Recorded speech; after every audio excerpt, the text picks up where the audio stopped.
بسم الله الرحمن الرحيم الحمد لله كفى وسلام على عباده الذين اصطفى اما بعد درود پاک پڑھ لے ایک مرتبہ اللهم صل على محمد في اول كلامنا اللهم صل على محمد في اوسط كلامنا اللهم صل على محمد في آخر كلامنا. آج کی مجلس کتویں ہے؟ ساتویں مجلس ہے اور حدیث بھی ساتویں. جس کتاب کی تعلیم ہوتی ہے اس کا نام کیا ہے؟ معارف الحدیث. ساتویں حدیث پہلے آپ کے سامنے تلاوت کرتا ہوں، پھر اس کے بعد اس کا ترجمہ، پھر اس کی تشریح، اس کے متعلق جو ضروری باتیں ہیں وہ ہم سمجھیں گے. عن ابن عباس رضی اللہ عنہما قال قال رسول اللہ صلی اللہ علیہ وسلم لمعاذ بن جبل حين بعثه إلى اليمن إنك ستأتي قوما من أهل الكتاب فإذا جئتهم فادعوهم إلى أن يشهدوا أن لا إله إلا الله وأن محمدا رسول الله فإنهم أطاعوا لك بذلك فأخبرهم أن الله قد فرض عليكم 5 صلوات في كل يوم وليلة فإنهم أطاعوا لك بذلك فأخبرهم أن الله قد فرض عليكم صدقة تؤخذ من أغنيائهم فترد على فقرائهم فإنهم أطاعوا لك بذلك فإياك وكرائم أموالهم واتقي دعوة المظلوم فإنه ليس بينه وبين الله حجاب. رواہ البخاری و مسلم. حدیث ہو گئی. یہ وہ حدیث ہیں عربی کے، یہ وہ جملے ہیں جو لسان نبوت سے نکلے ہوئے. لسان نبوت یعنی اللہ کے رسول کے زبان مبارک سے یہ الفاظ نکلے ہوئے. اب جو ترجمہ کر رہے ہیں وہ ہماری لینگویج ہے، ہندی، اردو، انگریزی، فارسی، یہ جو سارے جو ترجمے ہیں یہ ہماری زبانیں ہیں. لیکن عربی کی جو زبان جو ہم پڑھی جاتی ہے، حدیثیں جو پڑھتے ہیں، یہی ہو الفاظ یہ کہاں سے نکلے ہیں؟ اللہ کے رسول صلی اللہ علیہ وسلم کے زبان مبارک سے نکلے. تو حدیث ہو گئی. اب اس کا ترجمہ سمجھے. حضرت عبداللہ ابن عباس رضی اللہ عنہما سے روایت ہے، وہ فرماتے ہیں کہ رسول اللہ صلی اللہ علیہ وسلم نے جب حضرت معاذ بن جبل رضی اللہ عنہ کو یمن کی طرف بھیجا تو رخصت کرتے ہوئے ان سے فرمایا، تم وہاں اہل کتاب میں سے ایک قوم کے پاس پہنچو گے. پس جب تم ان کے پاس جاؤ تو سب سے پہلے ان کو اس کی دعوت دینا کہ وہ شہادت دے، یعنی دل و زبان سے قبول کرے کہ اللہ کے سوا کوئی معبود نہیں ہے اور محمد صلی اللہ علیہ وسلم اللہ کے رسول ہے. پس اگر وہ تمہاری یہ بات مان لے اور یہ شہادت کریں تو پھر تم ان کو بتلانا کہ اللہ نے دن رات میں تم پر 5 نمازیں فرض کی ہے.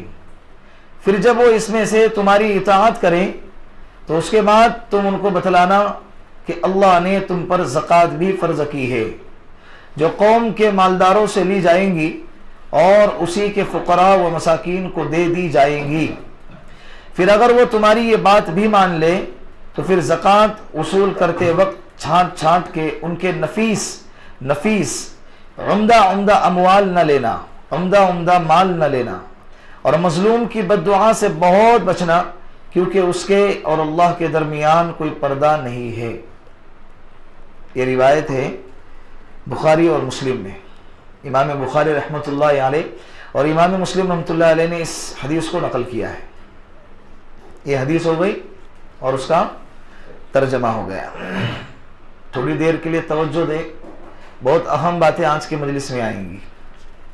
اس میں کچھ باتیں ایسی ہیں جو اس کے پہلے والے حدیثوں میں اس کا تذکرہ نہیں تھا. سمجھ میں آیا؟ کچھ باتیں ایسی ہیں جو پہلے والے حدیثوں میں بھی تذکرہ ہے. میں نے اس کے پہلے بھی ذکر کیا تھا کہ یہ باب ہے کتاب الایمان کا. ایمان سے تعلق رکھنے والی جتنے بھی حدیثیں ہیں انہوں نے یعنی لکھنے والے نے